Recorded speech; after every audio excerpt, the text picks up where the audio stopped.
আমরা দৃশ্য মাধ্যম সমাজের ব্যানারে আমরা জুলাই মাসের ১ তারিখে আমরা দাঁড়িয়েছিলাম স্বৈরাচারী শাসন ব্যবস্থার বিরুদ্ধে। সেখান থেকে আমরা ডাক দিয়েছিলাম হলো স্বৈরাচার নিপাত গণতন্ত্র মুক্তি পাক, এবং তার পরবর্তী ইতিহাস আমরা সবাই জানি, স্বৈরাচারের পতন, দেশ ছেড়ে পালানো। কিন্তু আমরা দৃশ্য মাধ্যম সমাজের সকল কর্মী মনে করি যেটা হলো গিয়ে যে এখনো পর্যন্ত যে উদ্দেশ্যে, যে স্বপ্ন নিয়ে আমরা দাঁড়িয়েছিলাম, সেই উদ্দেশ্য এবং স্বপ্ন এখন সফল হয়নি।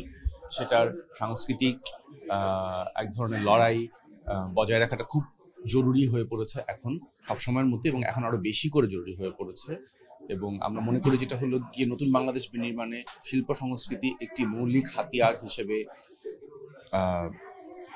উপাদান হিসেবে হাজির হতে হবে, এবং সেই লক্ষ্যে আমরা দৃশ্যমাধ্যম শিল্পী সমাজের আলোকচিত্রী, থিয়েটার কর্মী, ফিল্ম মেকার, অ্যাক্টার, এরকমভাবে প্রত্যেকটা ক্ষেত্রে সকলে একসাথে জড়ো হয়েছি। এবং জুলাইকে স্মরণ এবং আমরা যে নতুন বাংলাদেশ দেখতে চাই, সেটা কি দেখতে চাই, কিরকম দেখতে চাই, সেইটার লক্ষ্যে আমরা আগামী ২রা আগস্ট, ৩৩শে জুলাই আমরা একটা দিনব্যাপী একটা কর্মসূচির ঘোষণা দিয়েছি আজকের সংবাদ সম্মেলন থেকে। এবং তার আগে পর্যন্ত ১ তারিখ পর্যন্ত অনলাইনে দৃশ্যমাধ্যম সমাজের পেজ থেকে এবং দৃশ্যমাধ্যম সমাজের যারা কর্মী আছেন তাদের প্রোফাইল থেকে একটা অনলাইন ক্যাম্পেইন চলবে। আমরা আশা করব সকলে আমাদের সাথে থাকবেন এবং সকলে আমাদের প্রোগ্রামে, যেটা ২ তারিখ যেটা অনুষ্ঠিত হবে, সেখানে যোগ দেবেন। না, আমরা কোনো রাজনৈতিক অভিযোগ নিয়ে নামছি না, এবং আমরা ২৪শে জুলাই তো আমরা কোনো রাজনৈতিক দলের আহ্বানে নামিনি।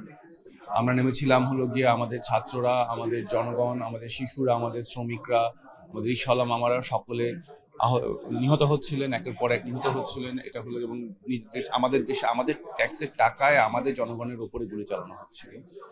তো সেটার প্রতিবাদে নেমেছিলাম। এবং এখনো পর্যন্ত হলো, এবং এখনো আমরা হলো গিয়ে আমাদের শিল্পীদের যে একটা দায়বদ্ধতার জায়গা থাকে দেশের প্রতি এবং জনগণের প্রতি, সেই দায়বদ্ধতার জায়গা থেকে নামছি বা আওয়াজ তুলছি, আওয়াজ উঠাতে থাকবো আমরা।